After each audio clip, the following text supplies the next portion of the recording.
Leviticus chapter 14, more about leprosy, so super exciting. But here we go with Leviticus 14. Then the Lord spoke to Moses, saying, "This shall be the law of the leper in the day of his cleansing. Now he shall be brought to the priest, and the priest shall go outside of the camp. Thus the priest shall look, and if the infection of leprosy has been healed in the leper, then the priest shall give orders to take 2 live clean birds, and cedar wood, and a scarlet string, and hyssop for the one who is to be cleansed. The priest shall also give orders to slay the one bird in an earthenware vessel over running water.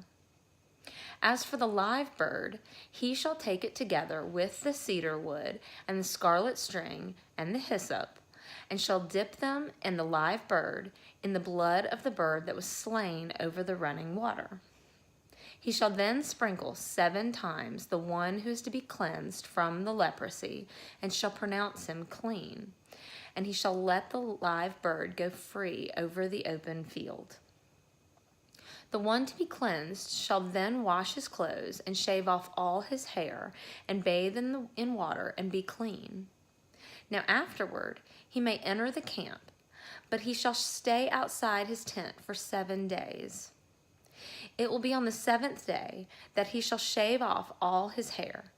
He shall shave his head and his beard and his eyebrows, even all his hair. He shall then wash his clothes and bathe his body in water, and shall be clean.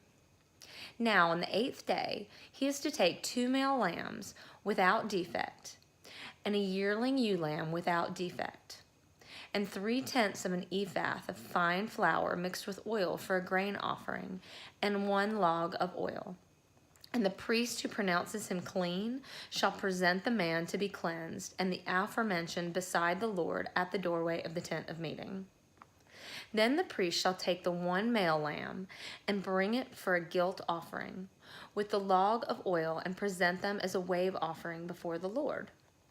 Next he shall slaughter the male lamb in the place where they slaughter the sin offering and the burnt offering at the place of sanctuary. For the guilt offering, like the sin offering, belongs to the priest. It is most holy. The priest shall then take some of the blood of the guilt offering, and the priest shall put it on the lobe of the right ear of the one to be cleansed, and on the thumb of his right hand, and on the big toe of his right foot. The priest shall also take some of the log of oil and pour it into his left palm. The priest shall then dip his right hand finger into the oil that is his left palm, and with his finger sprinkle some of the oil 7 times before the Lord. Of the remaining oil which is in his palm, the priest shall put some on the right earlobe of the one to be cleansed, and on the thumb of his right hand, and on the big toe of his right foot, and on the blood of the guilt offering. While the rest of the oil that is in the priest's palms he shall put on the head of the one to be cleansed. So the priest shall make atonement on his behalf before the Lord. The priest shall next offer the sin offering and make atonement for the one, to be cleansed from his uncleanliness. Then afterward he shall slaughter the burnt offering. The priest shall offer up the burnt offering and the grain offering on the altar. Thus the priest shall make atonement for him, and he will be clean. But if he is poor and his means are insufficient, then he is to take 1 male lamb for a guilt offering as a wave offering to make atonement for him, and 1/10 of an ephah of fine flour mixed with oil for a grain offering, and a log of oil, and 2 turtle doves or 2 young pigeons, which are within his means. The one shall be a sin offering, and the other a burnt offering. Then the 8th day he shall bring them for his cleansing to the priest at the doorway to the tent of meeting before the Lord. The priest shall take the lamb of the guilt offering and the log of oil, and the priest shall offer them for a wave offering before the Lord. Next, he shall slaughter the lamb of the guilt offering. And the priest is to take some of the blood of the guilt offering and put it on the lobe of the right ear of the one to be cleansed, and on the thumb of his right hand, and on the big toe of his right foot. The priest shall also pour some of the oil into his left palm. And with his right hand finger, the priest shall sprinkle some of the oil that is in his left palm 7 times before the Lord. The priest shall then put some of the oil that is in his palm on the lobe of the right ear of the one to be cleansed, and on the thumb of his right hand, and on the big toe of his right foot, on the place of the blood of the guilt offering. Moreover, the rest of the oil that is in the priest's palm he shall put on the head of the one to be cleansed, to make atonement on his behalf before the Lord. He shall then offer one of the turtle doves or young pigeons, which are within his means. He shall offer what he can afford, the one for a sin offering and the other for a burnt offering, together with the grain offering. So the priest shall make atonement before the Lord on behalf of the one to be cleansed. This is the law for him in whom there is an infection of leprosy, whose means are limited for his cleansing. The Lord further spoke to Moses and Aaron, saying, When you enter the land of Canaan, which I give you for a possession, and I put a mark of leprosy on a house in the land of your possession, then the one who owns the house shall come and tell the priest, saying, Something like a mark of leprosy has become visible to me in the house.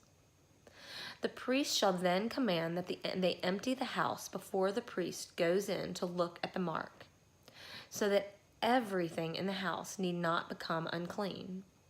And afterward the priest shall go in and look at the house. So he shall look at the mark, and if the mark of the walls of the house has greenish or reddish depressions and appears deeper than the surface, then the priest shall come out of the house to the doorway and quarantine the house for 7 days. The priest shall return on the 7th day and make an inspection. If the mark has indeed spread in the walls of the house, then the priest shall order them to tear out the stones with the mark in them and throw them away at an unclean place outside the city.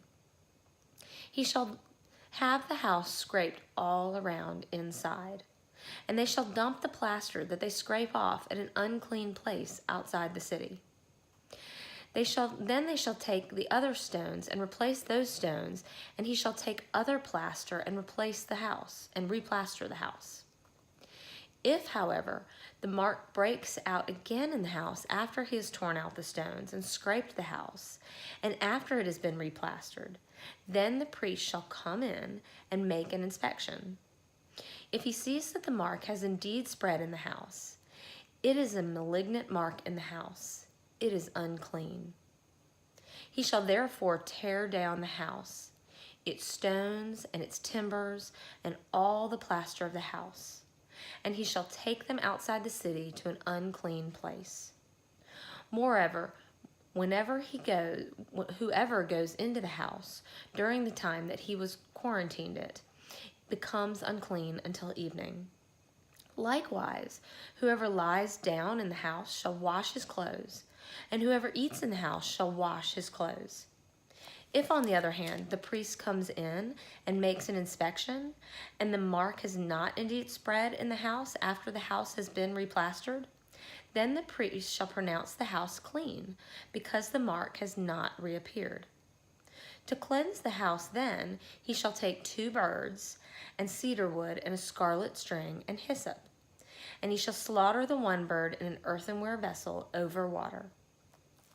Then he shall take the cedar wood, and the hyssop, and the scarlet string, with the live bird, and dip them in the blood of the slain bird, as well as in the running water, and sprinkle the house 7 times. He shall thus cleanse the house with the blood of the bird and with the running water, along with the live bird and with the cedar wood and with the hyssop and with the scarlet string. However, he shall let the live bird go free outside the city in the open field. So he shall make atonement for the house, and it will be clean. This is the law for any mark of leprosy, even for a scale, and for a leprous garment or house, and for a swelling, or for a scab, or for a bright spot, to teach when they are unclean and when they are clean. This is the law of leprosy. God bless the reading and hearing of his word. Amen.